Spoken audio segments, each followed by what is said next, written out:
Hello class 8 आज हम हिंदी 1 का पार्ट 7 समास उसका अंतिम भाग जो है वो करेंगे। तो इसका अंतिम भाग जो है वो है कि द्विगु तथा बहुब्रीहि समास में अंतर। तो कभी कभी द्विगु तथा बहुब्रीहि समास में एक जैसे शब्दों का प्रयोग होता है, जो कि हमने देखा है। द्विगु समास में पहला पद जो होता है वो संख्यावाचक होता है, यानी गिनती का होता है। और बहुब्रीहि में भी इसी तरह से होता है कि संख्यावाचक होता है, लेकिन हमने कहा कि जो बहुब्रीहि समास होता है उसमें कोई अन्य पद जो है वो विशेष होता है, कोई अन्य तीसरा पद उसमें विशेष होता है। तो इनके विग्रह करने की क्रिया पर या इनका विग्रह जिस तरह से किया जाता है उसी के अनुसार उसका अनुमान लगाया जाता है। तो इनके विग्रह को देखकर ही यह सरलता से अनुमान लगाया जा सकता है कि ये द्विगु समास है या बहुब्रीहि समास है। तो इसके लिए कुछ एग्जाम्पल्स दिए हैं, वो एग्जाम्पल्स हम पढ़ते हैं। यदि समस्त पद में पूर्व पद संख्यावाची है तो द्विगु समास होता है, ये हमने पढ़ रखा है।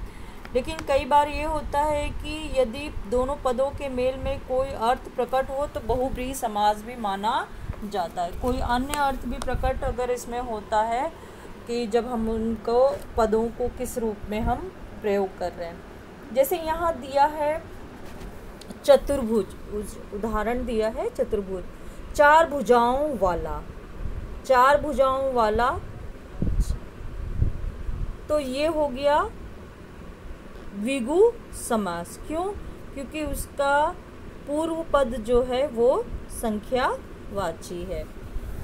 इसी को जब हम विग्रह करते हैं दूसरी तरीके से, चार भुजाएं हैं जिसकी, तो हम कह रहे हैं चार भुजाएं हैं जिसकी, तो हम जिसकी वो यानी किसी तीसरे व्यक्ति विशेष या किसी तीसरे के बारे में बात कर रहे हैं। तो ये हो गया है विष्णु, तो ये हमारा हो गया है बहुब्रीहि समास।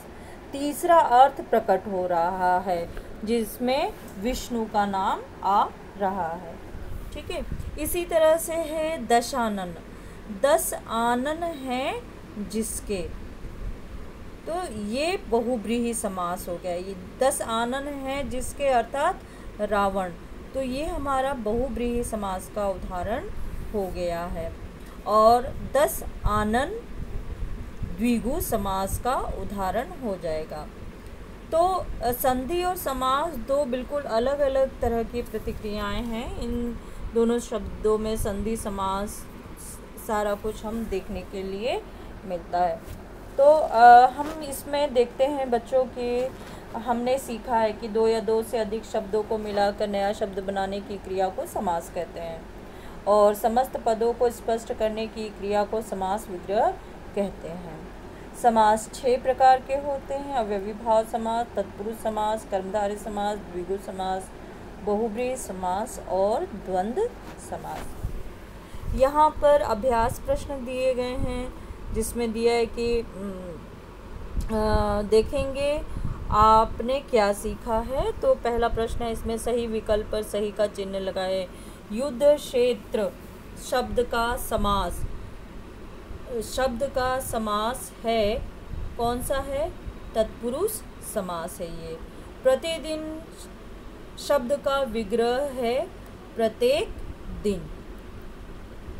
मनमाना में समास है, मनमाना में कौन सा समास है? मन से माना, मन से माना, कर्मधारय समास है। भाई बहन में समास है द्वंद्व समास, क्योंकि भाई और बहन हो गया। चरण कमल में समास है बहुब्रीहि समास। चरण कमल जो है वो कर्मधारय समास है, बहुब्रीहि समास नहीं, कर्मधारय समास है चरण कमल। दूसरा प्रश्न इसमें दिया हुआ है, निम्नलिखित वाक्यों में रिक्त स्थानों की पूर्ति कीजिए। तो विग्रह सामासिक शब्दों के संबंध को स्पष्ट करने की प्रक्रिया है। संख्यावाची विशेषण वाला समास द्विगु समास होता है। बहुब्रीहि समास में अन्य पद प्रधान होता है। जिस सामासिक पद का पूर्व पद अवयव हो वह समास अवयवी भाव समास होता है। उपमेय उपमान के संबंध वाला सामासिक पद कर्मधारय समास कहलाता है। आगे इसमें दिया है, तीसरा प्रश्न है, सही गलत का पर निशान लगाइए। तो इसमें है शब्दों का संक्षिप्त रूप समस्त पद होता है, बिल्कुल सही है।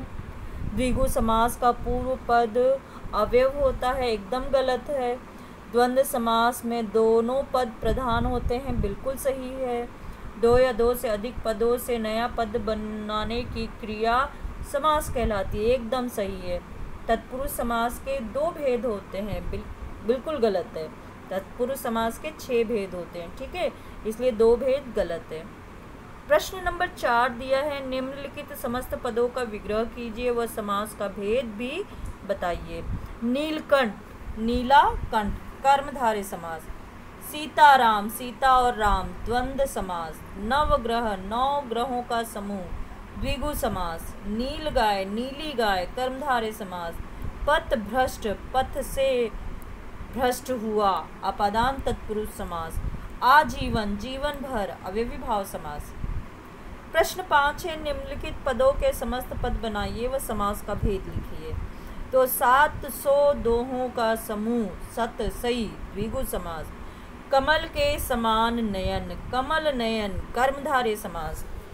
पीला है अंबर जिसका, पीतांबर, पीला है अंबर जिसका पीतांबर हुआ, ये बहुब्रीहि समास है। पीला, पीतांबर यानी विष्णु है। जैसा संभव हो सके, यथा संभव, अवयवी भाव समास। यज्ञ के लिए शाला, यज्ञशाला, संप्रदान तत्पुरुष समास। प्रश्न नंबर 6 दिए, नीचे दिए गए प्रश्नों के उत्तर दीजिए। समास किसे कहते हैं, आप बिल्कुल ढूंढ के कर सकते हैं। समास के कितने भेद होते हैं, ये भी यहाँ पे पूर्ण रूप से दिया हुआ है। सभी के समास के दो उदाहरण आपको देने हैं। द्वंद्व समास की पहचान कैसे की जाती है, क्योंकि उसमें दोनों पद जो होते हैं वो क्या होते हैं, बिल्कुल दोनों पद प्रधान होते हैं, ठीक है। तो वो दोनों पद प्रधान होते हैं, और कैसे प्रधान होते हैं वो आप दिखाएंगे। माता पिता, भाई बहन, ठीक है, इस तरह से। तो समास विग्रह से क्या तात्पर्य है, ये भी बुक के अंदर दिया हुआ है कि समास विग्रह को किसे कहते हैं। आप ढूंढेंगे, पढ़ेंगे बुक, तो आपको सब कुछ मिलेगा। तो ये मैं चैप्टर यहाँ ख़त्म हो गया है, इससे मैं समाप्त कर रही हूँ, और इसके बाद में हम इसको आगे, आप ये सारे काम कॉपी में करके रखिएगा, कोई काम नहीं छोड़ना है, सब काम कॉपी में कीजिएगा। अपना बहुत सारा ध्यान रखिएगा। बाय।